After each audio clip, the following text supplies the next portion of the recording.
Live here.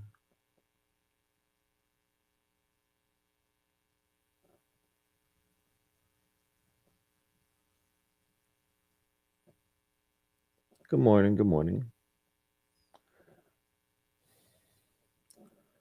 Get started here in a second.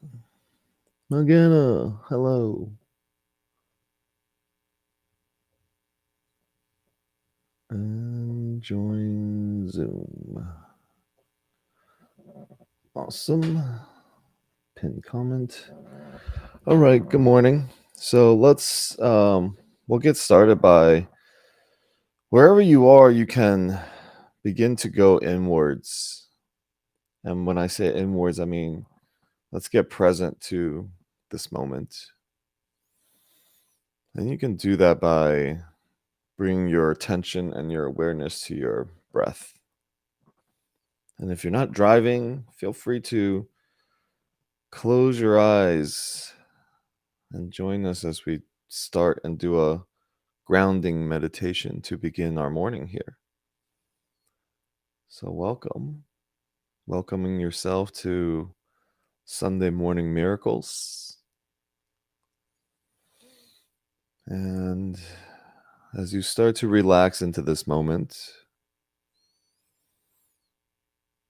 pay attention to your breathing.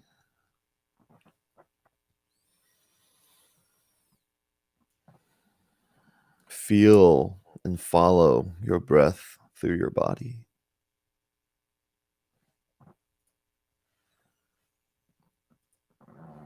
Allow your breath to reach the bottom of your lungs.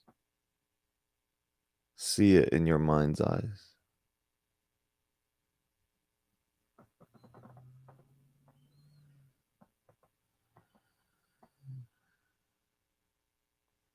Every out breath, you can relax just a little bit more.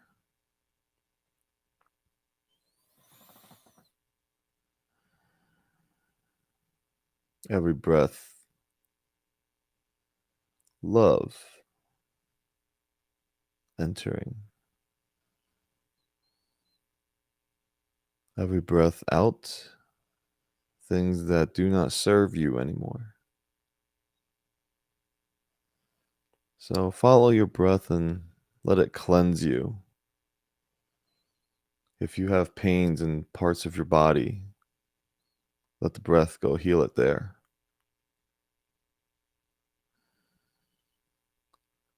Breathing into your shoulders, breathing out those things that don't serve. And feel the heaviness going away.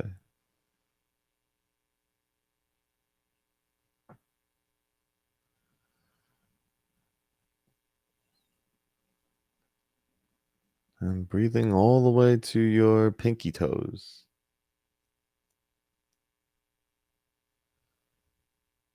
All the things from the crown of your head down to your pinky toes. Breathing in love.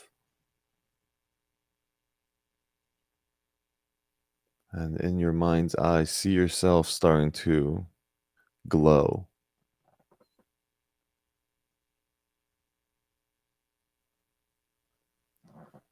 You are the well of love.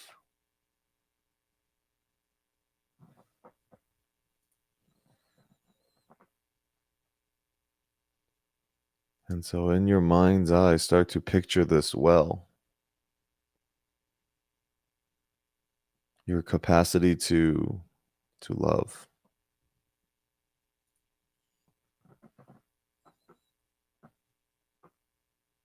Today's contemplation is about giving and receiving.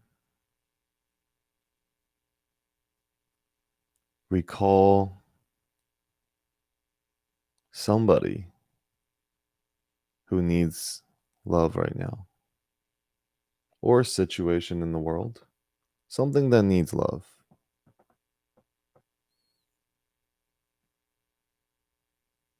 Someone that needs love.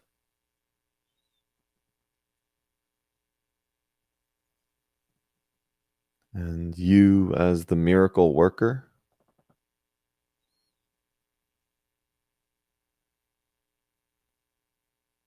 is going to share your abundance to this person or this thing. And in whatever way that you are going to share your love and abundance, as you pray for it, as you send loving energies that way, notice your well filling up,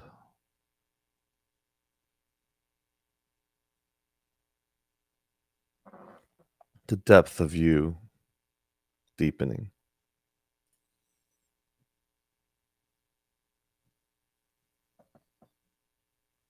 And we will contemplate this giving and receiving for just a little bit longer.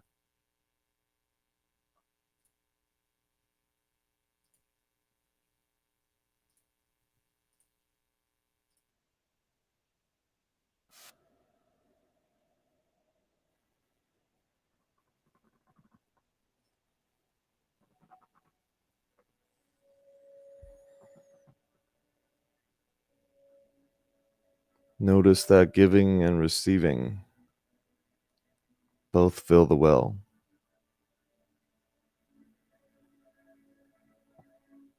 Maybe you need to receive.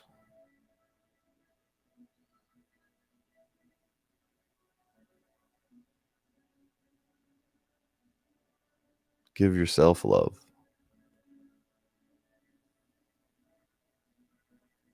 Any conflicts, any perceived hurts that you have today, give yourself love.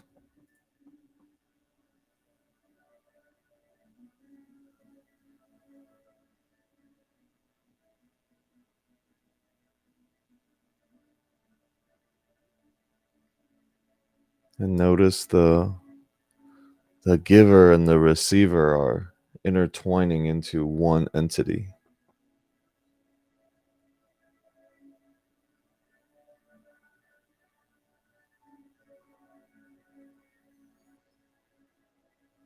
Making up the only thing that ever existed.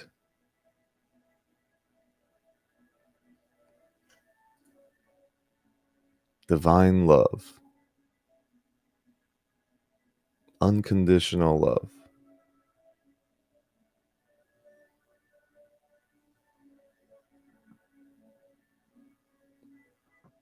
The giver and the receiver becoming one.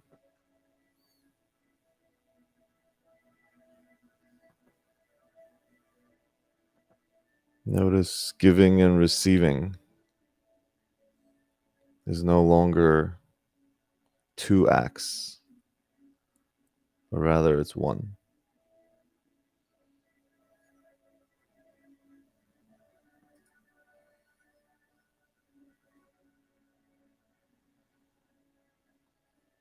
And from this space, how can you be a better friend today? How can you be a better mother today? Father, brother, partner.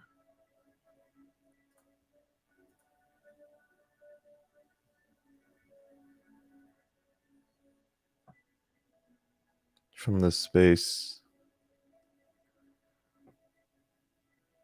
how can you be a better human being?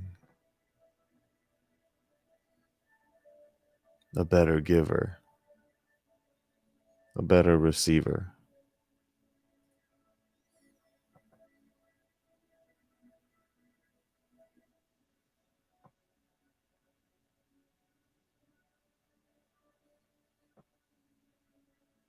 And know that you are loved,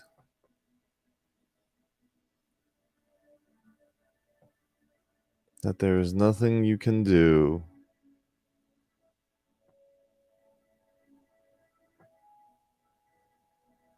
that would deter God's love for you.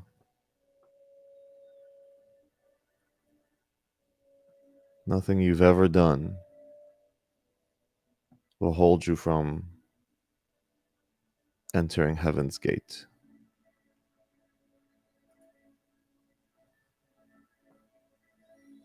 And as you forgive,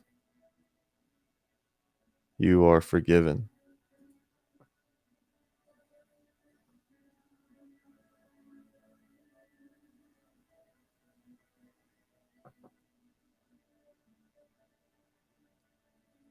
And with this in our hearts, we welcome a new glorious day dedicated to miracles.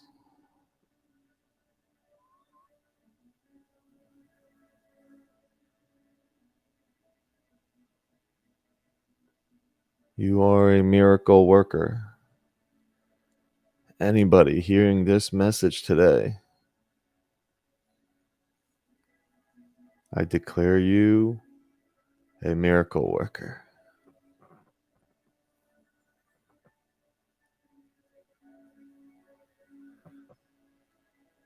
You've witnessed truth. You are truth. And so it is. And start to welcome yourself back to this Sunday morning miracle call. Thank you from the bottom of my heart that you're here this morning, that you found it important enough to slow down and join us here.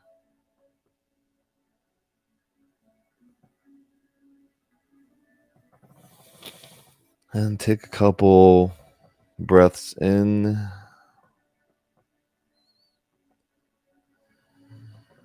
allowing yourself to still relax.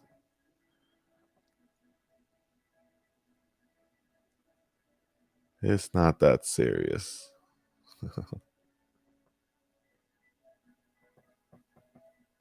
And whenever you're ready, you may open your eyes and rejoin us.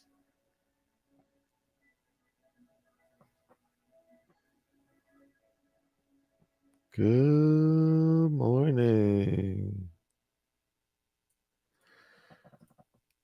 Whoa, that was fun.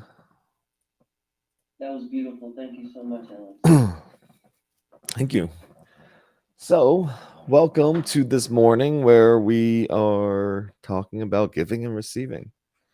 It's just something that came to me last night as I was reading the course, thinking about the well. A couple weeks ago, we spoke about parenting. We spoke about being a friend, a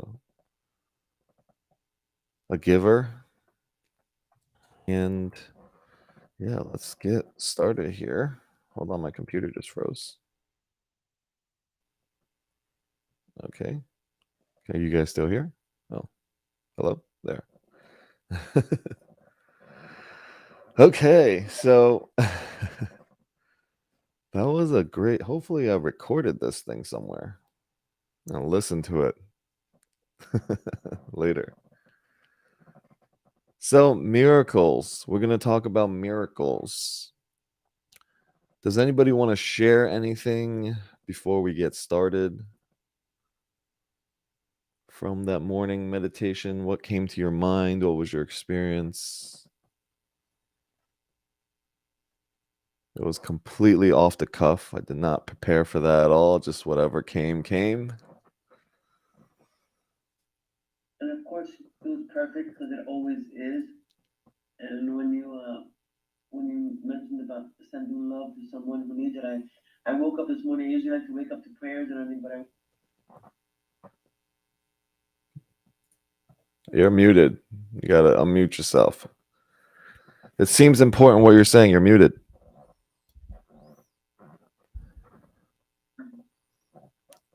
Muted. Muted. we can't hear you, Jess. We didn't hear anything you said because you muted yourself. Manita. Well, you were when you said, I wake up every morning, and then you muted yourself. Well, no, I just got a call this morning that somebody that I know attempted suicide. So when you mentioned about sending who I was going to send love to, immediately that person came to mind, and I didn't know. I haven't called or anything because I didn't know what I was going to say or or what I was going to do. But I'm a lot clearer now Hmm. on my message to him this morning, thanks to this. Yeah. And we all, uh, those of us in the gratitude community, definitely experienced the loss this week as well from one of our givers. She had her things that always came up and her challenges, and she leaves behind her beautiful daughter. So much prayers and love sending that way to the whole family and to her. It's shocking sometimes, people there one day and just not there the next. Yeah, I haven't found out exactly what happened, but I know for a fact I did Sacred Fem with her twice, and she's such a giving spirit. I mean, she's freaking amazing, and I still haven't found out exactly what happened, but my prayers have been going with her all week. Yeah, and this is the thing, we never know what people are going through in their life. So giving as just a daily practice is the best that we can do. Right? Like I've coached her many times, and I was her coach for a while, and you know, I wish she was on these calls more often. I wish I reached out more, but I didn't. So, yeah. Anyways, much love and blessings to her and her daughter, and all that's involved in that. So, what else? Anybody else want to share anything before we get started? I guess yeah, the frequency of giving love, sending love, I think that just raises your vibration, and it's something we can all do more and practice.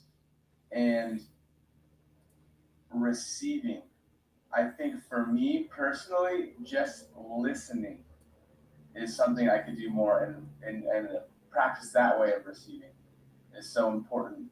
And then I feel like I will be able to give back at a higher level and being just more present with that. Well, being active and consciously listening to somebody is one of the greatest ways that you can give to them. So again, that's like giving and receiving starts to do the dance again. It's like, wait, I'm receiving, but wait, this is the greatest form of giving. Right? So listening to somebody is one of the greatest ways you can give. But we get distorted sometimes and just talk, talk, talk, talk, talk, thinking talking is giving. Sometimes talking is taking away. Yeah. Yeah. That's why a lot of people are like, oh, you don't talk much. I'm like, no, I talk a lot. But when I'm here, I just want to listen, because I do a lot of talking. If I try to balance out my talking and listening, I should probably not talk anytime I'm not on the Zoom.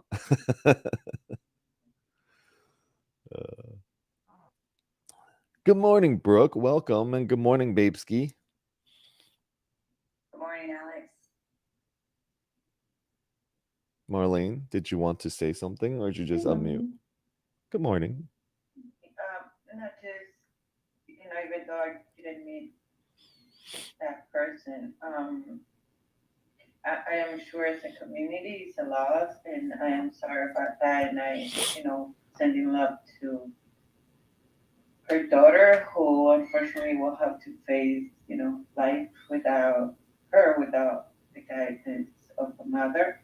And just wanted to share that actually the first person that I started kind of following in any spiritual how can I say, like, work, without being Catholic, like without giving a retreat, for example, or like a priest. It's It's called Ricardo Perret. He is in Mexico, and he has something called La Montaña, the mountain. And I don't know why. Like honestly, I just found him on, I think it was Instagram or Facebook, and his message just keep on like calling me somehow. So after my father passed, I just found myself in Mexico in this retreat. The first time I heard about the Mascal, I think it is called, and all this like just this world, right, of new spirituality that I didn't even know existed, and I didn't know it was so rooted in my own background. Because I mean, a lot of this work is actually coming from the Mayas and the Aztecas, or at least the ones that he practiced. The point being is that he said something that really stick with me, and he says that no one can resist the spirit, especially women. He said women cannot resist the beauty of being heard fully or totally present, something like that. And he said, if you're not listening to your partner, someone else will. If you're not listening to your daughter, someone else will. And I'm just, I don't know, feeling and thinking about the pain of that woman that felt she needed to take her life, you know, herself. So just sending love to that person. I don't even know her name, but now I know that perfect, because she still exists. Hmm. So sending love to her soul and her daughter. So thank you for sharing that, and for letting us be part of that as well. So, and thank you all for being here. So thank you. Yeah, her name's Rachel. That's the second Rachel in the gratitude community. Both I coached. Hmm. Okay. The understanding of miracles. Anybody else want to share before we start the call here this morning?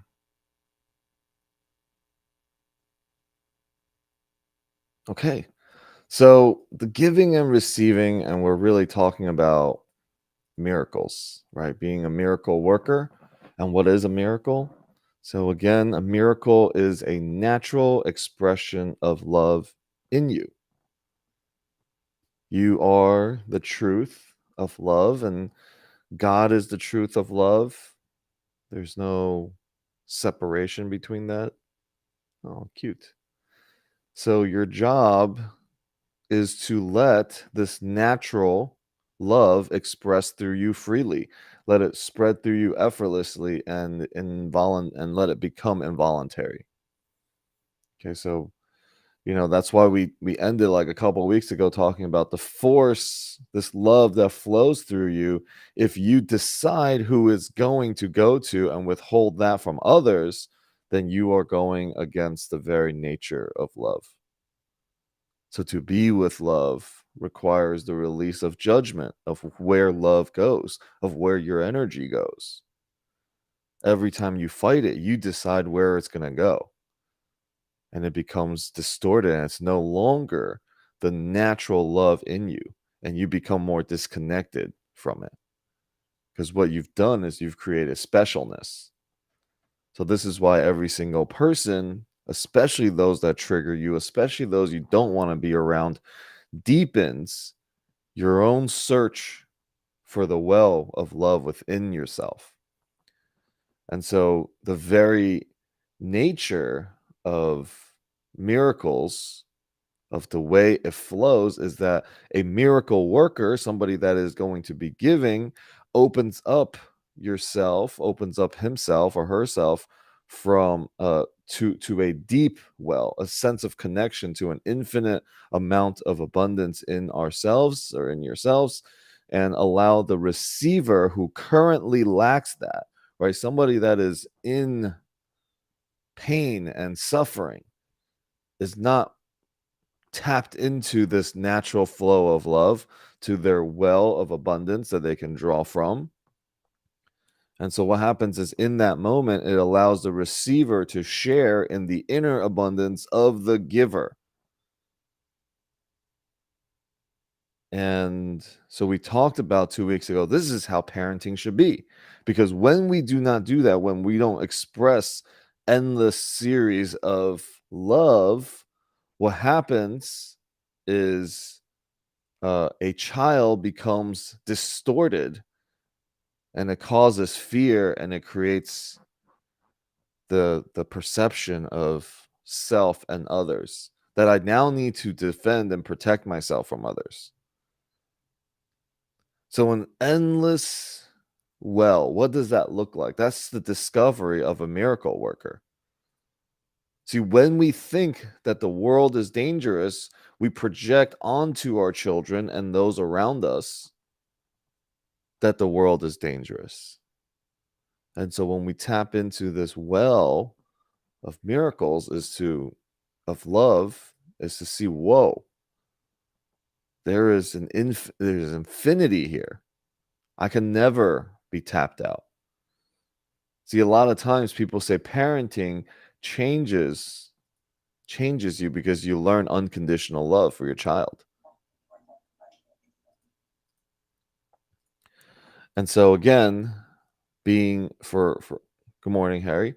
A miracle worker opens when you declare that you are a miracle worker, you begin to dig in and find where this well of abundance is at within. See, when it's not tapped into an infinite source, which is God or universe, whatever you want to call it, something that is not of you, because of you, you run out of energy. You run out of what you can fill that well with. So imagine the well, okay, the source of the well, is it connected to you or is it connected to the ocean?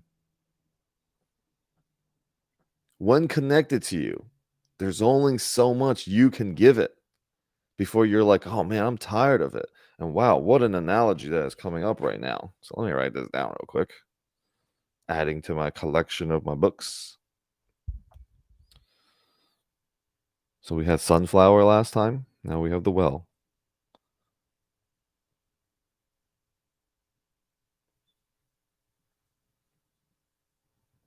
Or the ocean. The source. Good chapter. It's called The Source. Well done, everybody. Well done. So imagine this well, right, of love, of abundance being connected to the ocean. And from that space in the ocean, we can give endlessly and effortlessly to every single person without judgment and without a need for acknowledgement or anything in return. Right? What happens is when we are tapped into a well that is coming from me, if the well of abundance is coming from me and I'm filling it up and I'm pouring my abundance from this well to you, I'm like, oh man, now I got to produce more of it. So instead of producing more of it, I'm like, okay, well, I gave that to you. Now it's your turn to give from your well back to my well. And this is how we do relationships. I pour from my well, and then now you got to pour from your well back into my well. And then before you know it, my well to me is holier and more sacred than your well. So I need you to pour more of yours into mine for every little bit that I give to yours. And what ends up happening is our well becomes poisoned. Our well of abundance becomes poison because we're no longer giving. We're pouring so that we can get more. And think about how what do we pray for? Right? There's an Asian god of money. Okay, there's a god of money. And if you give it some money, you expect to get more of it back. That's why people will actually go and give money to it. And the funny thing is, it actually happens a lot of times. Because any act of giving still is inspired by some sort of love, even if it's distorted to you. So miracles are expressions of love, is a natural expression of love flowing through you. But since giving and receiving is not separate, you asking is also creating a universal abundance. The act of you saying that you need is allowing the universe to give. So a slight shift in perception of somebody who you believe is a taker can quickly, through that perspective, be seen as the giver. Thank you for the opportunity for me to give, and then for me to reflect on how I'm giving and how I perceive you as a receiver. I don't even call you a receiver anymore. I call you a taker. So thank you for that reflection. Right? So now all of a sudden, whoa, I'm receiving. I'm receiving the ability to do some inner work. And so this is why the world does not need to change. People do not need to change. Your perception changes around it. And then all of a sudden, the people that you are annoyed by becomes tolerable. And then before you know it, you're grateful. And in that right there, you are opening up your well. So you're discovering the depth of the well that you have. And then in our giving and somebody else receiving, the inner abundance of both the giver and the receiver grows. So, the analogy of the well. Well done, well done. Thoughts on what we just shared here? If there's any thoughts that come up during these shares, feel free to chime in on this conversation and add to it.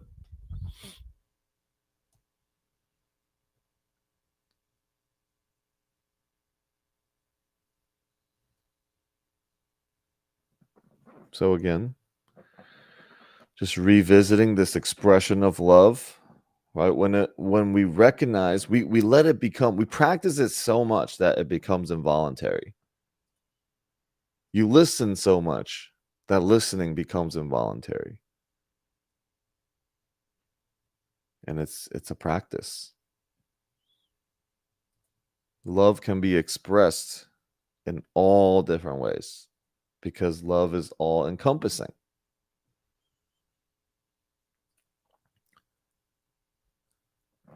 And so as we kind of dive deeper into this conversation a little bit more, miracles are essentially gifts.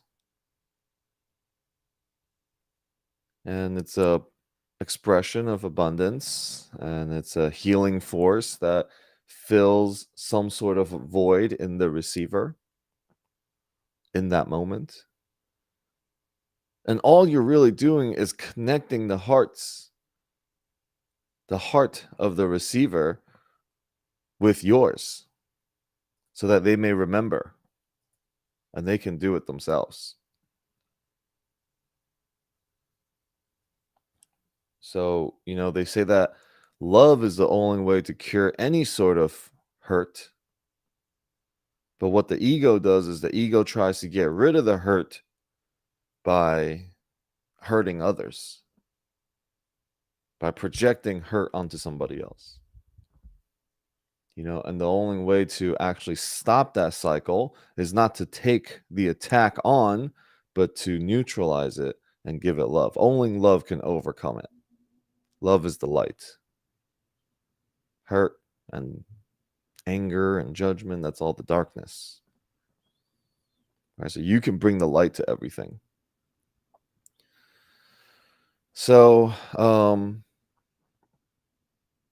do we disrupt distortions in ourselves?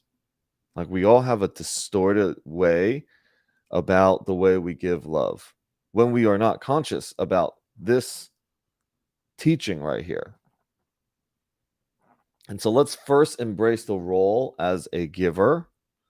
So embracing the love as a giver is you have to cultivate a love within. You have to connect your well to the true source so that it doesn't take anything from you. See, it's so crazy because now I'm thinking about the well and I'm like, why would we want to connect the well to ourselves and not to the ocean? It's the ego's feeling and wanting to feel significant.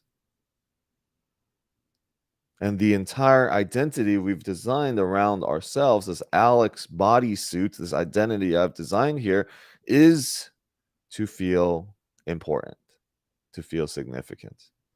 So the Course says this identity and this idea you have of yourself is something that gets to be let go of. And that's the practice. You let go of this so that you may begin to see what's real and start to connect the source of your love well, to the ocean and be okay with it and say the ego, stand aside. Look, just let this flow freely.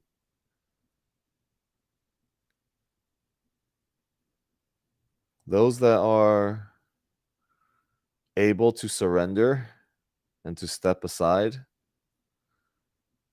actually do greater healing.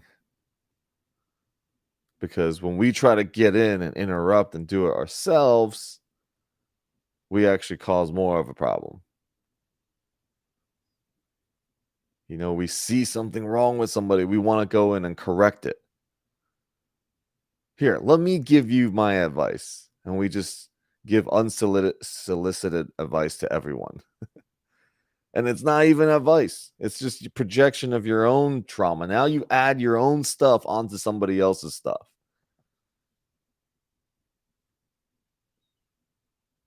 But the healing can come from me just in my mind saying, you know, sending you love. Right? One of the best ways when people go to therapy, most therapists don't participate in your story. They acknowledge that you have it, but they don't believe it themselves because they know there's another way of thinking, right? That's not the only way. Usually people come with problems. Yeah, that's your problem.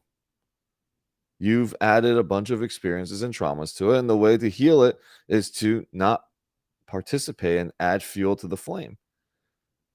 If I was to try to give you advice on ways to get out of it, now I'm making that problem even more real.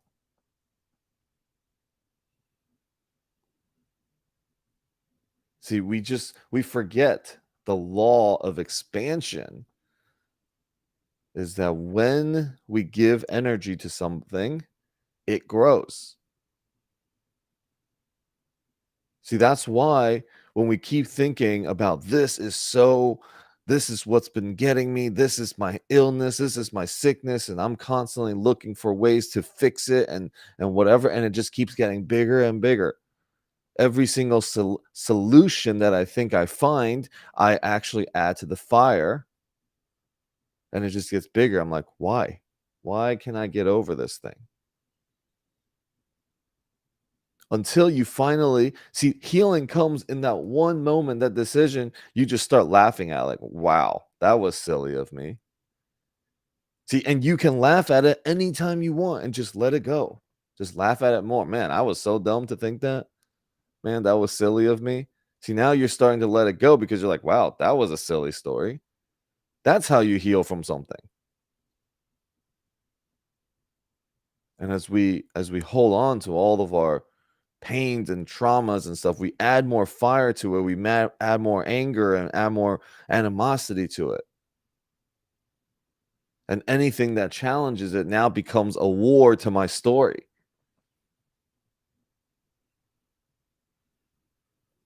And so we get to now ask. See, now we're going to embrace being a receiver.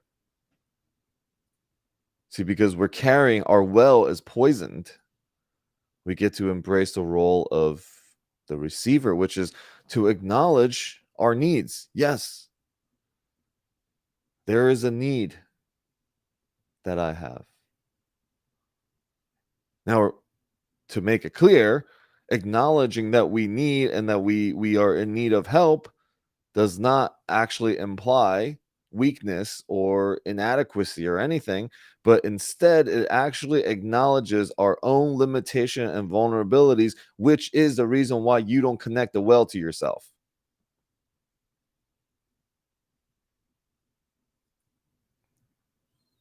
When we can acknowledge that, we begin to tap into something that is greater. Where am I going to receive from? Where's the source of love that is going to fill my well that I can, freely give it to anyone and everyone and every situation without the worry of, it draining me at all? So recognizing and accepting our need opens up the doors actually to miracles and God into our lives. See, now we're just kind of changing up this perception we have of being somebody that needs to receive. See, people can't receive. It's interesting. When we go, I might actually have this issue a little bit myself of not being able to receive, and I practice it. When we go out to eat, I have a tendency to want to just pay for everybody. I'm like, no, nobody pays for me, but I just want to pay, right? So even in that, like, I noticed it on Friday morning when I went out to lunch with Marissa's daughter, Randy Pants. And she's like, I'm paying. I'm like, in my head, I'm like, no, you're not. And I'm like, oh, wait, let me just receive for a moment here. And I'm like, okay. And I even said it. I'm like, okay, I'll receive. So the practice of receiving, you don't take away from somebody that wants to give. We all, on some level, like have this like, receiving means I'm doing something bad. Means I'm not a giver.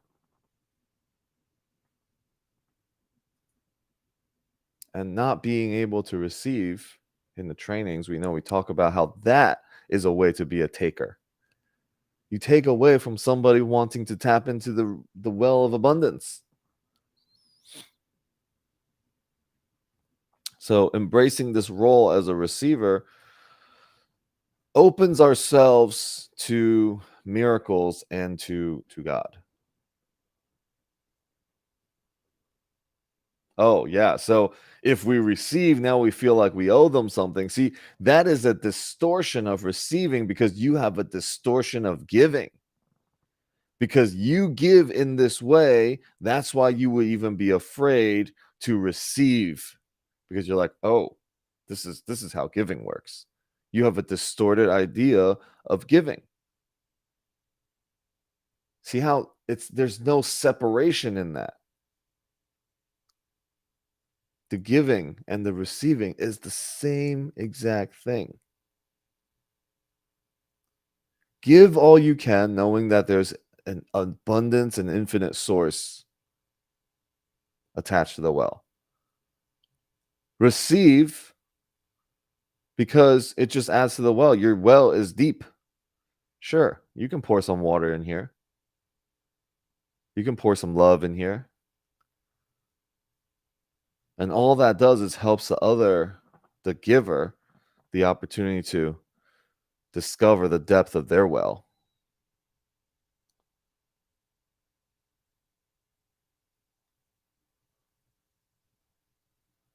Yeah. And money is a great way it's the same energy. Money, water, love, coming from the well, it just looks like different forms of giving, but the essence behind it, the love and the natural flow of it is the same. That's why I wrote I wrote something about and a while ago. I said, and I made a video of making money more like love, not love more like money.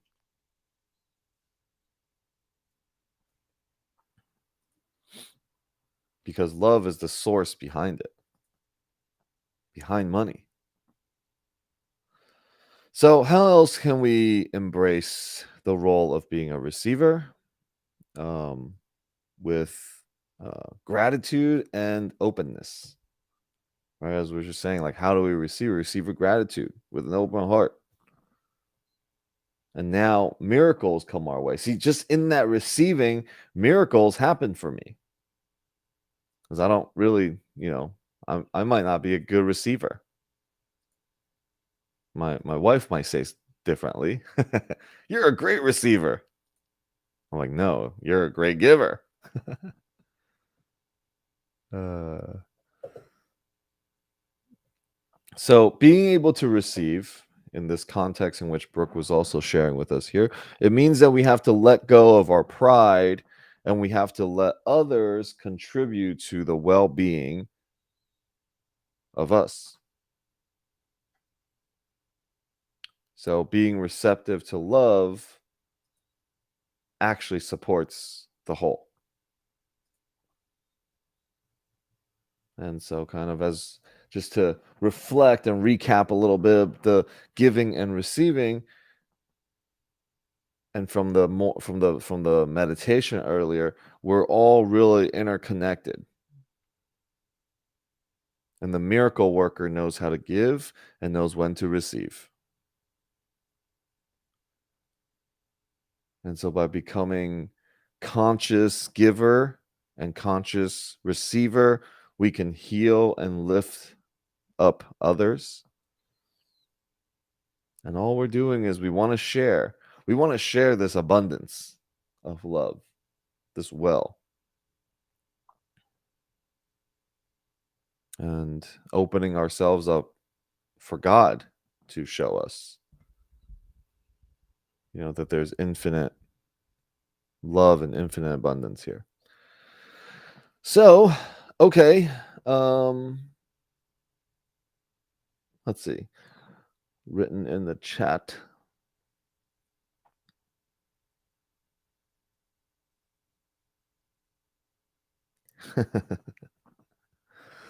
There's always a but. So, yeah. Don't block someone else for doing that. Just don't let them give too many times. It's another distortion, right? Then I might feel like all of these thoughts, when we look back, it only points back to how we give. Right? Like whenever we speak, this is why, Jason, remember we had an interesting conversation at AIM.com, like speaking is a risky endeavor. Yeah, you've taught me that. You're like, be careful now. Because we speak a lot, and if we don't speak from a place of something well thought out and with the right intentions, all of a sudden we're like, wait, what did I just do here? Right now, of course, there is never a time in which you can go too far that God can't just in a moment's notice change the whole thing into a miracle moment. So you can sound all crazy as all you want, and it takes one moment for you to switch for the entire thing to turn around. All of us. But first, we get to remove judgment of ourselves. Right? I was reading a post this morning from one of my brothers from the trainings. He was driving, and it was late at night, and he witnessed somebody like a hit and run, and somebody flew up in the air, fell down, smashed on the ground. And he was thinking more like, oh, I'm tired, I'm exhausted, and whatever. And even though he had moments of like, oh, I'm trained to do CPR and stuff like this, decided to drive past and go home. And now he can't get over it in his mind that he did that. Right? He's like, I'm a piece of shit and this and that. And he shared it with our community, and, but with compassion, he was met with compassion from the community, right? Because, and can we meet people like that with compassion, or do we first go to judgment? right? Maybe I should have told the story differently. I should have said, well, this is one person that drove and he witnessed somebody hitting somebody, and this person went flying and hits the ground. And instead of stopping and helping, he decided to drive home because he was tired and just wanted to lay down. What's your first thought about this person? Right? Do we meet this person with compassion, or do we meet this person with judgment? So the community, of course, met this person with kindness and, and to share it's okay. Right? Not judgment. Like, dude, wow, you are a piece of shit. We do that so often. We quickly meet things with judgment than with kindness and love. See, when we meet with kindness and love, even though our first instinct was to judge, it deepens our our capacity to understand and be empathetic to our brothers and sisters. So who's doing who a favor here? Right? Miracles. That's a miracle moment. A miracle worker is interrupting the status quo of the ego for the benefit of the whole. That's a good one. One sec.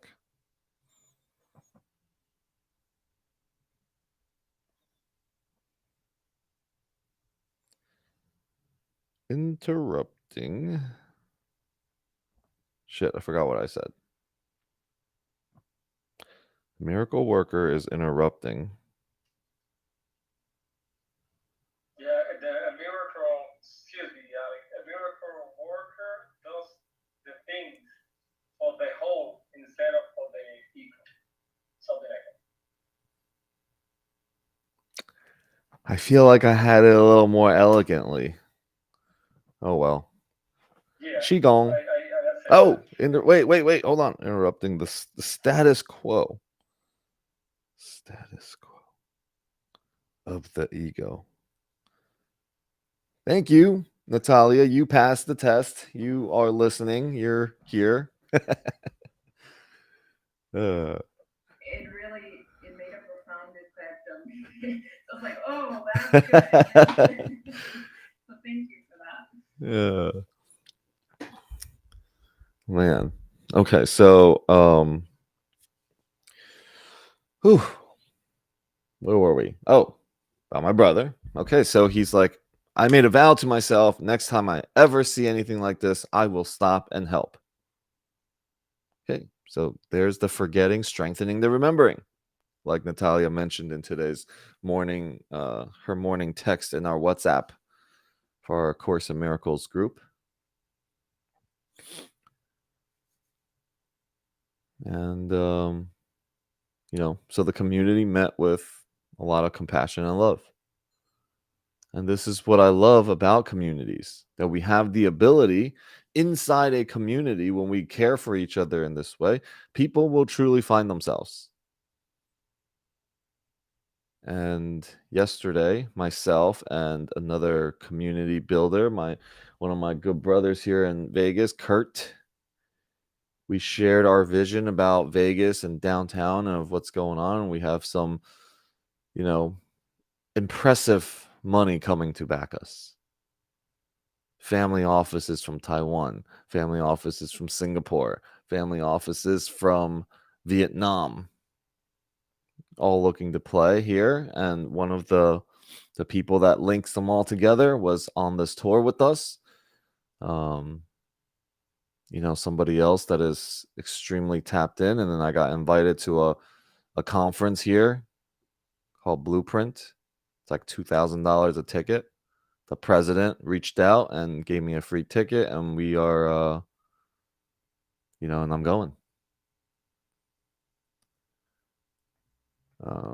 Yeah, so a lot's going on. A lot shifts really fast. Now I do have kind of an icky feeling because I reneged on a speaking gig over in Houston that I said I would speak on a panel.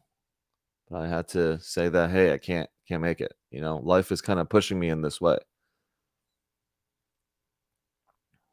And then we have a closing also happening here for another property that we're selling. So yeah. Who just had their hand up? I just saw a hand up. Okay. No, I meant to give you the clap emoji and then take it down for the great new things coming your way. The very big things as you're evolving. It's great to see you keep leveling up. Yeah, it's coming our way. I tell our Legends community all the time. It's coming our way. Right? There is no place. Uh-huh. As you're leveling up, you're right. You're kind of just pulling us all one direction. So yeah, it's great to see.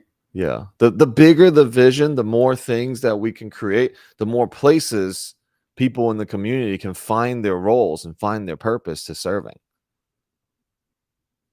And so it's about like being able to tap into a greater vision, greater community. See, there is only one community in this world, and it's Earth community. But Alex, yeah, I want to share something, if I sure, might. of course. Yesterday, actually, we ended up going to Naples to spend the at the beach with the family. And all of a sudden, I don't know why we start talking about that money philosophy in the families. And my husband said, well, like basically that idea of ending with zero. I think there is a book called that, by the way. And he said, if I have anything left, I didn't plan correctly. I want to give my kids like the start, the like my help and all to start, but then they have to figure it out by themselves so they can appreciate it. And immediately my mind went to what you have shared. I want my kids to not worry about money so they can focus and create and do greater things. So I said that like out loud, but it was really coming from me. I know you have said it, but it was really coming from a conviction that that's really what I want for them. So I could see, we have a conflict here because you believe one thing and I believe another about it. Oh, yes, And I know all about it. okay, so I'm just sharing, but also, of course, I'm open to hear advice because this is a very not only important. I would say we have given money such a I don't know meaning, right? That is something that can create conflict easily in a family between parents, between oh my goodness, between siblings. You have no idea. So, what would be, like a spiritual, let's say, take on that? And how will you handle with a person that doesn't seem to have the same vision for that? So, first, let's just say it's not we have a conflict, you have a conflict. Nobody has a conflict with you. You just have a conflict with it or them, with their opinions. So we bring it back and say, all right, I'm judging here. He thinks that okay, they'll just have just enough money so that they can get started. But who knows what that number even is? You guys are speaking of a future that doesn't even exist yet. There isn't a million possibilities where he will just naturally be like, nope, I want to give everything. We want to provide everything. Make sure they don't worry about money. But in this moment, that moment isn't even here. And you're creating a conflict about a future moment. Right. And this happens to me and my wife all the time. She has a way that she wants to give birth. I'm like, oh my God, that sounds traumatic. Like to me. And she's like, no, this is how babies need to be. Otherwise, they're going to grow up all messed up. I'm like, shit, I was C-sectioned out of my mom's stomach. And I think I'm pretty good. If my kid could be half like me, I would be super glad, And so we now I have even That's what birth is. Yeah. I mean, I'm like, oh my God, I think I'm going to be traumatized going through this process, but I get the feel, natural birth is Alex's trauma. Not only that, but like, I may get dirty. Yeah, I don't like to get dirty. I don't like dirty things, right? So, I think her things like she wants to be in like a little kiddie pool, give birth in there, and then like let the baby stay inside its own little slime for a while, and then hold on to the slime for like 24 hours, and probably and my own judgments and my own problem conflict is, man, I gotta be like sitting behind and be in this slime for also this much time. Like, can't we just clean this shit up and get on get on with it? Right. So I got a conflict, but I'm not, if I go and create I was like, yeah, whatever you want. Who knows? When the time comes, maybe she's like, oh, screw this. Just get this thing out of me. Right? I don't know, but that's a future thing. Why would I create conflict right now about it? Yeah, she's like, oh, we're going to hold on. We're going to keep the umbilical cord attached for like 20 hours. I'm like, what? Is that even a thing? It's like, yeah, if we cut it too early, they're going to have trauma. I'm like, I guess. Mine was probably cut immediately. Okay, she didn't say that. See, I'm making shit up. Because that's just what I'm thinking. I'm like seeing all this. I'm like, oh, I got to sit behind her and like massage her. And this water is going to be all bloody. And I don't know, maybe she might shit herself in the same time. Now I'm going to be sitting in shit. And there's going to be shit all over. Right. And now I'm like, I'm having some traumas around it myself. But I don't need to create a conflict and a problem right now. I'm just like, yeah, whatever you want. Sounds good. She's doing all the hard work. I just got to get over my own shit. Right. So, there's also like, do we think so? His thing was, okay, we want to make sure that they appreciate. See, the conversation comes down to they appreciate money, that they have it. But if they had all the money in the world, they might not appreciate it. But in the realm of all possibilities in the future, can somebody have it all and appreciate all also? Or do they need to not have it in order to appreciate it? See, that is the worldly, physical world distortion. Is you must go through the fire in order to know happiness. Is that true? I don't think it's true. It sounds a little crazy. It's like you must go through hell in order to recognize heaven. No, or you can just look at heaven and recognize heaven, right? So there's just these distortions, but we get to look at it ourselves. Yeah, Marlene. See, I'm creating all the whole thing around it. But who's really creating the whole thing around what? Right now, you're kind of understanding, you're getting my drift about your conflict with your husband's perspective. So we don't need to create the conflict, because why bring a future conversation? That's just vision. Vision, great, cool. We all have visions. Visions change every single second of the day. We can all of a sudden be inspired by somebody else and then change the whole thing. So why create the conflict? There's only this moment. Right? If this is remember last week I talked about how I overcome a lot of my stuff is I just think this is the last time we're ever going to be together. And then I can be like, oh, I let go of all the shit that I possibly have. Okay, go ahead, Natalia.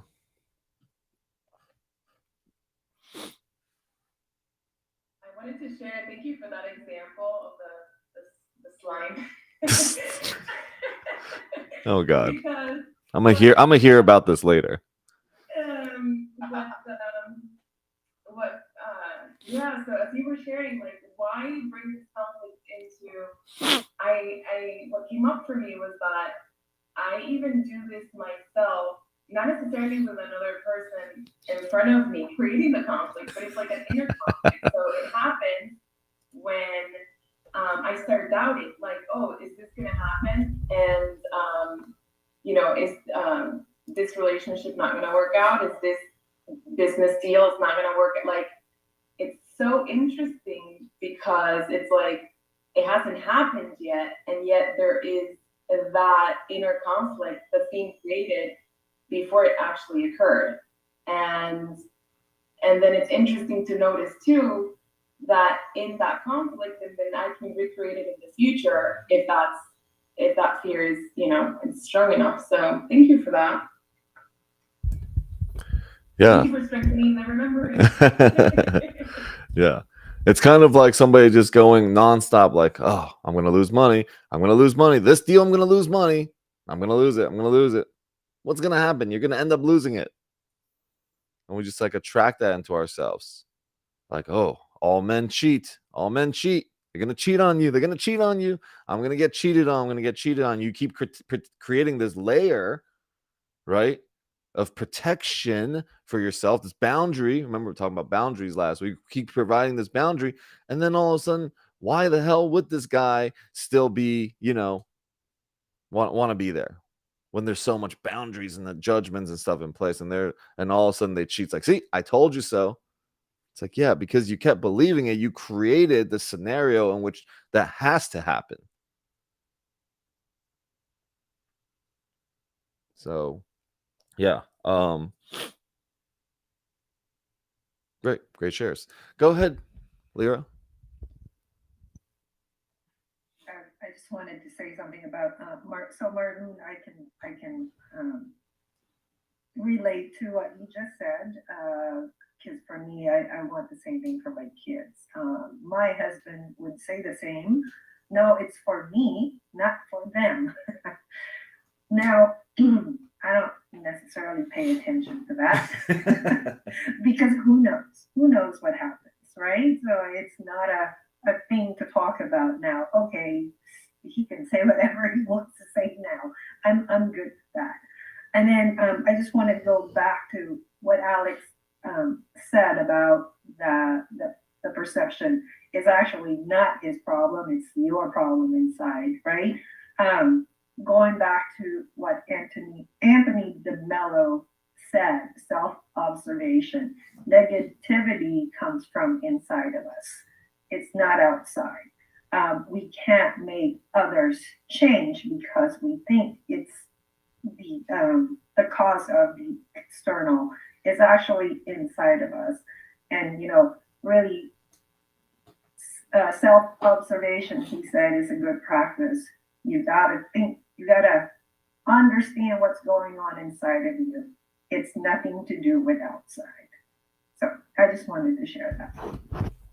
Yeah. See, you know how the ego's quote will be, we're not having a problem, you're having a problem. But the Holy Spirit's quote would be, we're not having a problem, I'm having a problem. So, have a cop follow for 500 miles, you're bound to get a ticket. Yes. Point being, you keep looking for trouble, you'll find it. Word. Yep, Brooke. Go ahead, Antoine. Give us some knowledge. You got me laughing, bro. Your analogy with a natural birth here. I've been there, done that. So it was in the top when it popped up, and so I was having some flashbacks. And then we did also have plans for the second one to be a natural birth, but then that ended up being a C-section. So, I mean, your points were just spot on. Why argue about things that haven't happened yet? You don't know how they're going to turn out. And I was just listening. And for me, especially, I did recall a lot of arguments about things that haven't happened yet. And that happens a lot to us to some extent. And I was asking myself, what's the lessons learned here? So if I get triggered, should I be asking myself, is this a future thing or is this a present thing, to decide, what level to take it to? I don't know if you can share anything on that. Yeah, I mean, one of the things I used to say a lot is that's a future us problem, and I think that comes from a show that really impacted me. I don't know where it came from, but I'm like, that's a future us problem. Oh, How I Met Your Mother. Oh my God. Fred. Wait, what's his name? Ted and Marshall. Yeah. Future us problem. But of course, sometimes that problem comes and bites us in the ass when we keep saying that. So it's about being present in the moment and aware, like, what's needed right now? Right? This is the gift that God's given us, is to be conscious in this moment. We can call on presence and be like, okay, what is needed right now? Right? Because your dismissal of something may also trigger another argument, right? And that happens to me. And then my wife's like, "Yo, stop dismissing what I'm saying." I'm like, "Oh shit." I mean, I don't catch myself like, "Oh shit," right away. I argue for a little bit and then I realize how silly I'm being. And so that the whole thing is just, when are you going to become conscious that you are the one that is causing the problem? Right? And whether it's in the future problem or not, we don't need to say it. Right? Like, it's all about controlling and bringing calmness and peace and harmony to ourselves in this moment, so we may meet the other person wherever they're at. What do they need right now from my well? Is it patience? Is it for me to listen? Is it for me to be compassionate, right? To be empathetic with what's going on, to support it? Do they need support? Ultimately, we all have God in us, God's voice in us that tells us the truth. Miracles are the returning to truth, the returning back on the path. We are all off path, and there is a path that we remember. We have brief recollections and memories of the path. Gotta write this down. I think you mentioned a really important point, I think there's a distinction between putting our hands in the sand and it being a future problem. Putting our hands or our heads? Our heads. Oh, okay. Heads, yeah. Mm-hmm. Hold on.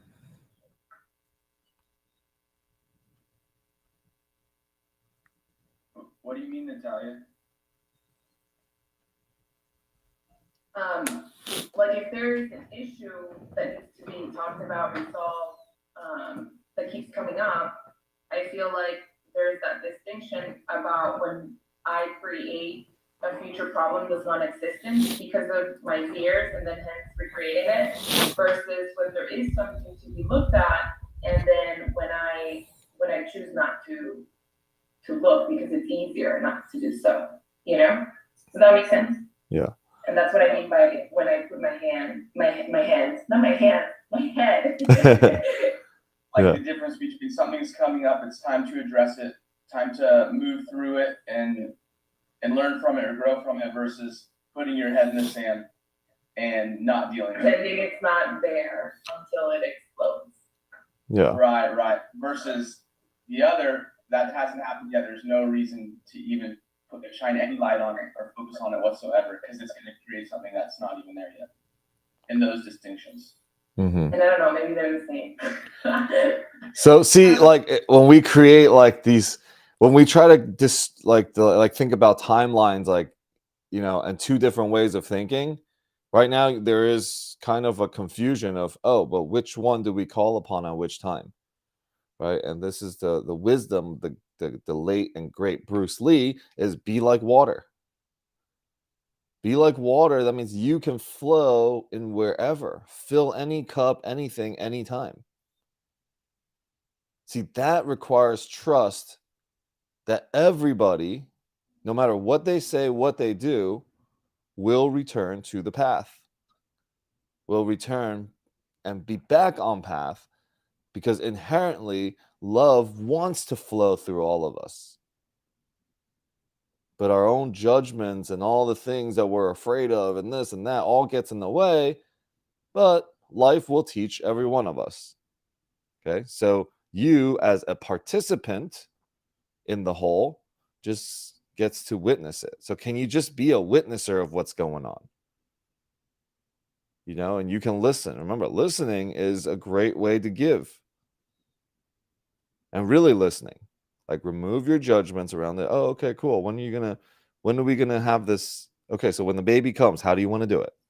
Right? Like listening, participating, like being curious and in curiosity with it.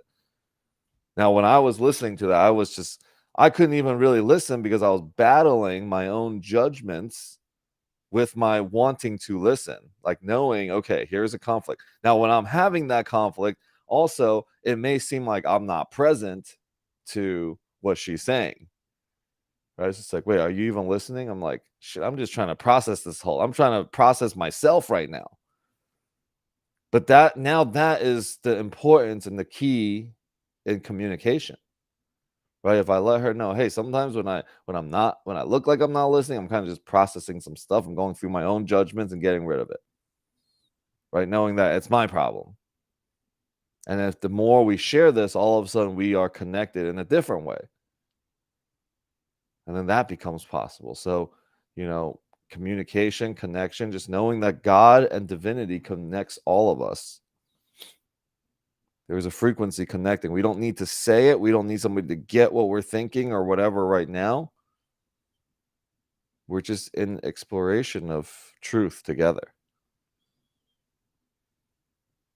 To be more like water.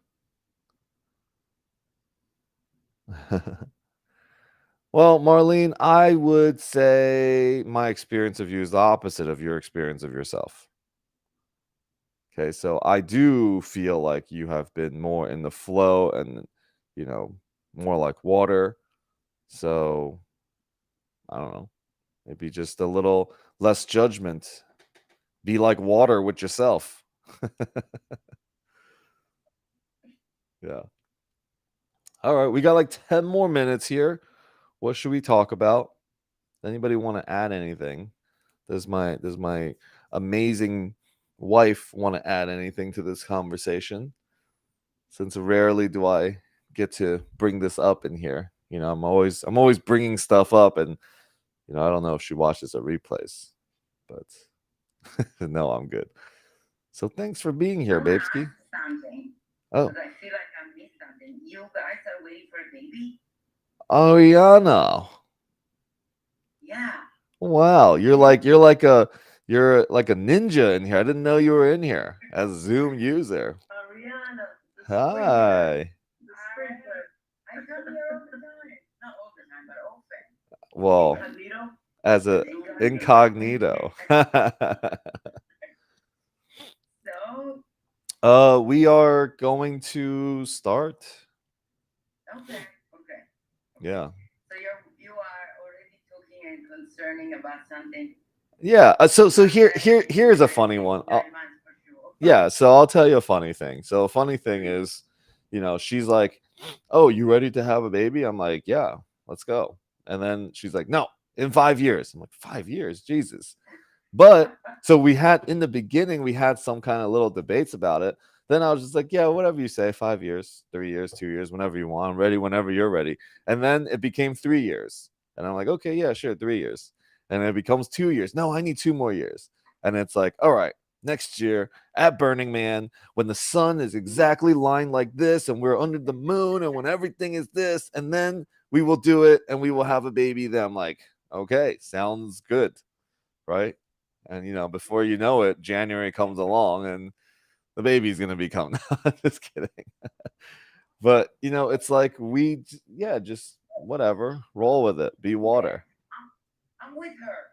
Like, once it's out, you cannot put it back in. Right? So you enjoy each other, explore, because it's really beautiful. Beautiful to have, witness this little creature growing and help the growth and stuff. But it costs you freedom.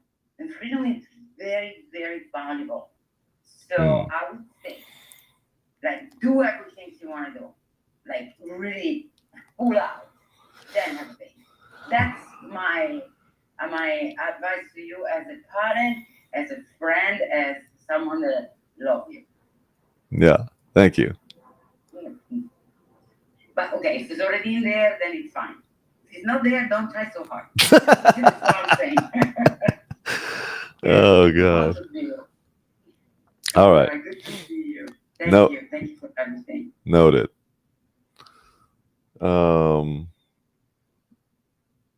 Oh yeah, I have no doubt in my mind I'm gonna be the best father ever existed. Go ahead, Fraser.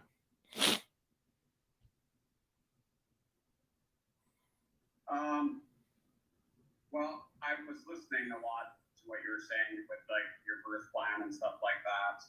Just be prepared. Your plans might not go according to your plans. Like me and my ex, we had a plan. It went completely the opposite direction. So just have an open mind and an open heart and give that kid love and you'll do awesome. Yeah, thanks. You know what's that saying? You want to make God laugh? Make plans. Right? So I don't know. Just be ready for it. And then think about this. Like, yeah, it's going to happen no matter whatever way it's going to happen. But along the way, did we really need to fight like 7 times about something? About a plan that we had that neither of us knows what it's really going to be anyways? Right? So like then we look back and I'm like, wow, that was silly. We fought 7 times or 8 times or 10 times. You know, mean things were said, hurtful things were said. Like, okay, well, if that wasn't if we looking back at it, it's not necessary, then maybe I don't need to, you know, be we don't need to get into anything now. So what she said, Kathy says, I wanted to have a natural birth for our son, but he just didn't want to come out, and time was ticking because my water had broken for several hours. Ended up having a C-section. Don't need to over plan when it comes to birth of your kid. Just go with the flow, babeski. Keep your uterus uh, tilted after sex. Give the swimmers a fighting chance. Oh, now I get it. Um, yeah, and for me, it's just like, okay, whatever is gonna be. If we have a plan, cool. Let's get the little kiddie swimming pool out here, and we'll fly our doula or midwife, whatever they're called. She's got everything all planned out. I'm like, this is gonna be hilarious.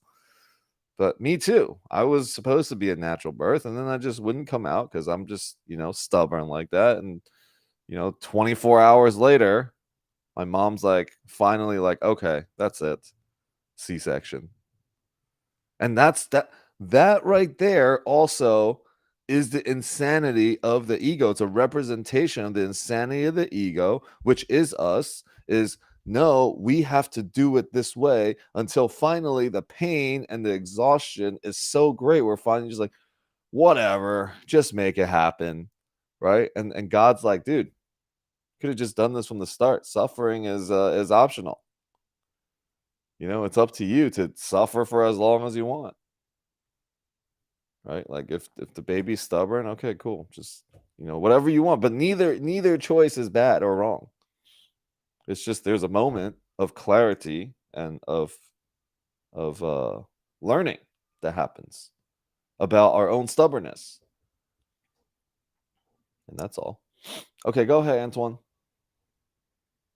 This whole conversation about babies is ranking up the viewers on the live. So thank you guys for being interested in the conversations of having babies. Okay, go ahead. I was gonna turn it down a notch, so it's when you said Turn it up a notch. Let's go. um, so listening to this call, learning and being reminded about intentional listening.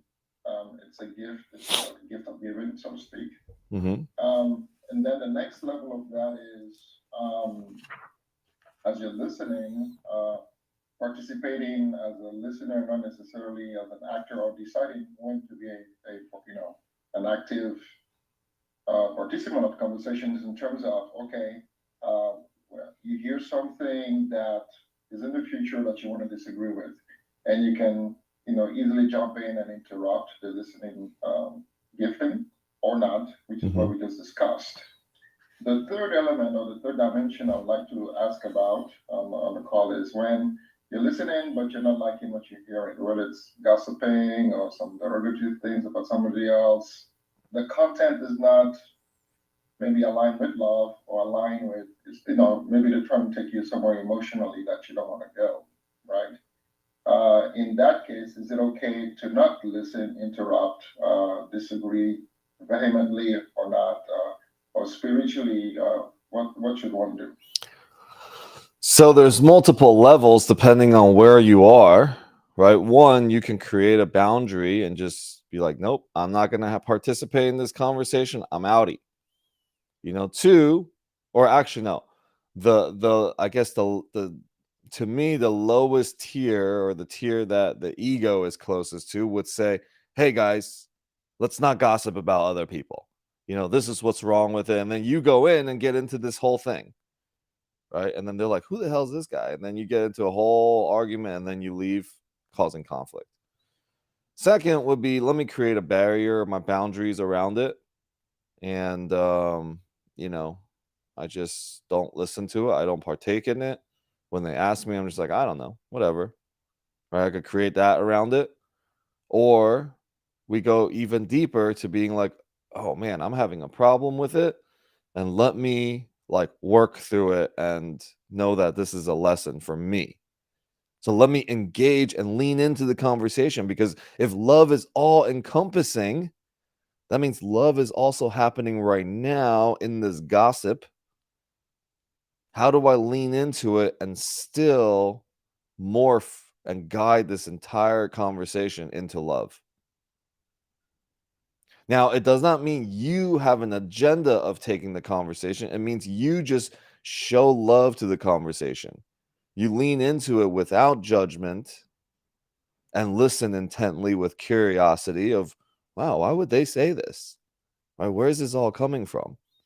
Because there are moments where love can interrupt the ego. Because as people are gossiping, there are still moments where love is there if you look for it. Right? Look for trouble and you'll find trouble. Look for love and you'll find love. And if God's on your mind, God's all you will see. If love's on your mind, then love's all you're going to see. So even when that type of stuff is happening, can you participate in that way? And that is it requires incredible discipline to be involved in the conversation like that without the judgment. Now, if you get into it and you're like, fuck, I mean, there are times where I'm like, okay, let me get into it, let me whatever. And then I end up getting into a conflict. But then at those times, you're like, oh, okay, you're right. I don't know. I just, I'm insane right now getting into this conflict of it. You don't have to say it, but you can really remember that that's what's happening.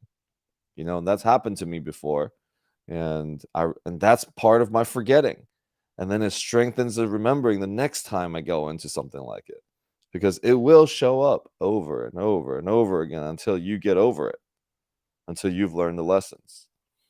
Birds of a feather flock together. That rhymes. I don't want to be around gossipers. I want to be around those that elevate and lift others. What Sally says about Shelley says more about Sally than Shelley. Yeah, I mean, still, those are all still our own interpretations. Brooke, like, great. Do what's gonna keep your energy high, and about that. But the attack on more about Sally than Shelley. The attack on Sally creates a conflict also for you. It's like, oh, well, they're gossiping and this and that. Well, Sally's just calling for love. So can you meet that with love? Praise in public, criticize in private. Oh my God, Brooke, you're too funny. So Alex, thanks for shedding some light on that. And as you were speaking, I was thinking about the well, having been privileged to be on calls like this and be aware of the infinite cosmic energy, infinite well, infinite abundance. I feel like there may be a reason why my presence is in that conversation as well. And to walk away feels maybe a bit of a letdown to the infinite, capabilities that we have. And so as I'm on this journey of growth, trying to relate to, okay, the next time this is going to happen, there's got to be something I should be able to do to maybe uh, help the situation or correct the situation. I don't know, right? But I'm still Walking away and just ignoring it feels a bit of a cop out, but I'm not sure if I'm thinking about it the right way. Yeah. So here is actually the theme of today that we came around multiple times, and I think Isabel also uh, says it spot on. Is sometimes when people are gossiping and bitching and moaning, they just need somebody to listen to them, right? Like my wife says, hold the basket, right? Like hold the basket, and I'm just gonna vomit all this nonsense. Don't judge me for it. I don't need you to correct or fix anything. Just hold it. And I'm like, oh, okay. I don't need to fix anything. Men go into, I got to fix it, change the topic. I got to do something, right? Something's not right here. This is not love. Well, not love is you thinking that it's not love, right? So, can we always automatically give people the benefit of the doubt of, let me just hold the basket for you? Oh, this is a call for love. This whole gossip that's happening, cool. Let me, if I'm there, walking away speaks volume as well. Now, sometimes it may just be like, all right, like I got something else to do. I really can't handle it. Great. Go ahead, leave. Other times, you know, hold that basket for somebody. Allow start to explore the capacity of your well and hold the basket for someone and just listen. See, people may just need to run their stuff. And you can be a soundboard or be a basket holder without the judgment. And in that, you can shift their whole conversation because people are also listening to themselves talk when they're talking. They're like, oh my God, I sound insane. And you're like, oh no, you're good. It gives them permission to just keep exploring. Can you be that clear space in transformation when we train to be a trainer? Can you be a clear space for transformation to occur? That means I got to remove any judgment myself of if this is what conversation this is about. Can you be a clear space for transformation to happen? And the first way to do it is to become a curious, active listener. Curious, not a judgmental listener, not I'm listening so that I can respond or I'm listening so that I can lead you in the direction. There's no guiding in it.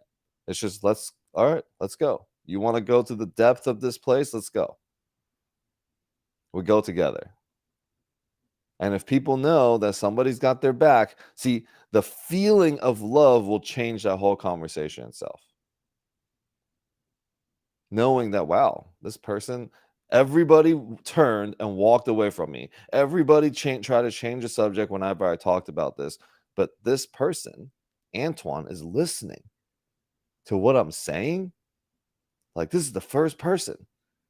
And then miracles, right? A miracle moment exists right there when somebody recognizes that. So this is a practice, and it requires incredible discipline from ourselves to be conscious and aware in the moment. All right, so awesome. Yeah, thank you for the question. So we have, oh man, I had a great lesson that I opened to earlier, but I closed the book. But 8:35. So I guess I would just open it to whatever it says. So first, I want to thank everybody for being a part of this call today. I think that each call, these past couple of weeks have been more and more profound for me. So hopefully you guys are feeling and experiencing that as well. And I think the number of people showing up to these calls and on my lives is, is an indicator that we are doing some deeper work and creating a community here. It's early here in Vegas, and even my wife is on the call. So, that's my goal. Every time we get into a fight, something always comes up. Well, why don't you just join my Course in Miracles calls more? So, I don't know. I guess that's my whole thing. My own little traumas or pains. Okay, so let's see. For reflection, meeting limits with unlimited thoughts. Okay, Marianne, day 210 of a year of miracles. Marianne is running for president. So vote for Marianne. That will be the only direction that I will send out today. on meeting limits with unlimited thought. Our power lies in meeting limited circumstances with unlimited thought. It is not what happens to us, but what we choose to think about what happens to us that determines what will happen next. Let me say that again. It is not what happens to us, but what we choose to think about what happens to us that determines what will happen next. If our circumstances tempt us to think thoughts such as, I'm such a loser, I will never have another chance, it will take forever for this situation to right itself, or I hate whoever is to blame for this, then miracles, though they are programmed into the nature of the universe, cannot make their way into our awareness. They're in the computer, but we're not choosing to download them. With every thought we think, we either summon or block a miracle. It is not our circumstances, but rather our thoughts about circumstances that determine our power to transform them. We choose in life whether to live in victimization or in victory. We have the power either way, power to use against ourselves or power to use to free ourselves. The point is that we always have the choice, and it's not always as simple as it appears. Wow, Marianne, so deep. So, this is for reflections on meeting limits with unlimited thought. Okay, well, Thank you. thank you. Oh, wow, look at this. So, I got a new ACIM book. I've upgraded from blue belt to black belt. This is A Course in Miracles, the original edition. It's heavier and bigger, and it's got a little prayer in the back. So let me read it to you guys. You are entitled to miracles. You are entitled to miracles because of what you are. You will receive miracles because of what God is. And you will offer miracles because you are one with God. Your claim does not lie in your illusions about yourself. It does not depend on any magical powers you have ascribed to yourself, nor of any rituals you have devised. It is inherent in the truth of what you are. It is implicit in what God, your Father, is. It was ensured in your creation and guaranteed by the laws of God. You are entitled to miracles. All right, miracle workers, go out there and do miracle work. And I hope you guys have a miraculous Sunday. And see you guys on Wednesday or before that, whenever. Much blessings to y'all. Amen Take to care, that. everybody. Thank you, Alex. Bye. Have fun making babies. Will do. Light them candles. Oh, God. You know, work before making babies. Just kidding. Right? I totally get your trauma about that childbirth. Good luck, man. I can't even imagine that. All right. You got this. I'll You pray got for this. myself. All right. We'll Yeah, talk soon. we'll be praying for you. Okay. Bye. Hydrate. Bye. Bye.